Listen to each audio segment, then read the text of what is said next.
Hello, and thank you for watching. Today I'm giving a small review on one of the Humble Choice games this month, Marvel's Midnight Sun. So, let's jump right into it. As a headliner for this month's choice, I was excited to give this game a try. And it looks like there was good effort put into the game. The graphics are nice, not only were the cutscenes well done, but even during actual gameplay it's still shown. The voice acting is pretty well done. You get a lot of banter between the characters as you play, which helps with immersion.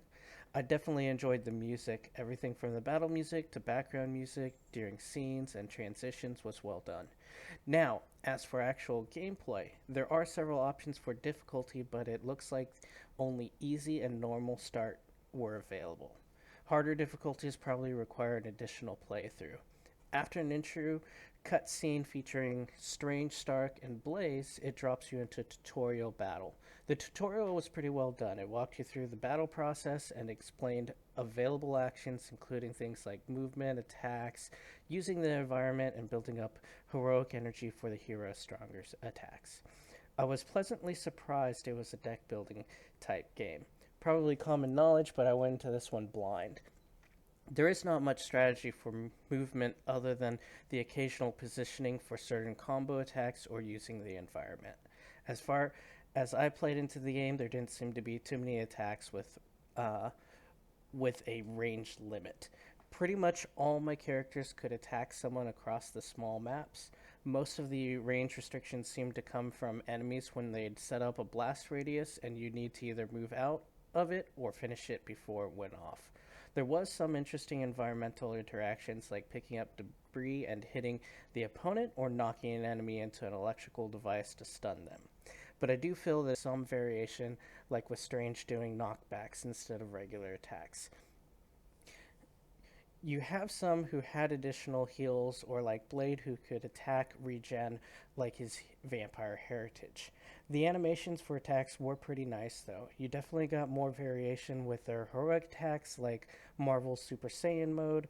So, overall, the battles were pretty decent, but I felt like there could have been more depth and challenge to the battles. At times, it felt like you just hit the enemies with the cards you've got available without much strategy. I hope that, like some games, battles will continue to develop as you delve further into the game.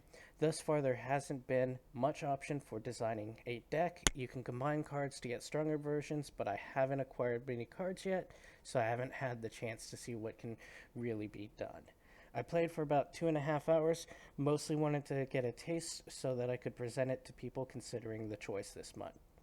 After battle gameplay, there looked to be a few things familiar to RPG games. After you first battle, you design your main character, Lilith's son or daughter. There wasn't much choice in design, so you won't be able to create something unique, but the options weren't bad, and I don't think it was really the focus of the game. With your character designed, you can explore your base between missions. You'll be able to interact with other characters, work on your deck, pick up miscellaneous things. When speaking with characters, you will have occasionally have dialogue options. These options can raise your affection with the various characters, which I'm assuming will have positive effects as the game continues. You'll definitely want to reach every nook and cranny, as there are plenty of various items to find and objects to interact with. You also get Gloss, an in game currency which you can use to unlock various cosmetic outfits. You can set up out of battle outfits for at the base, and you can also set outfits for your characters once they're in the battles.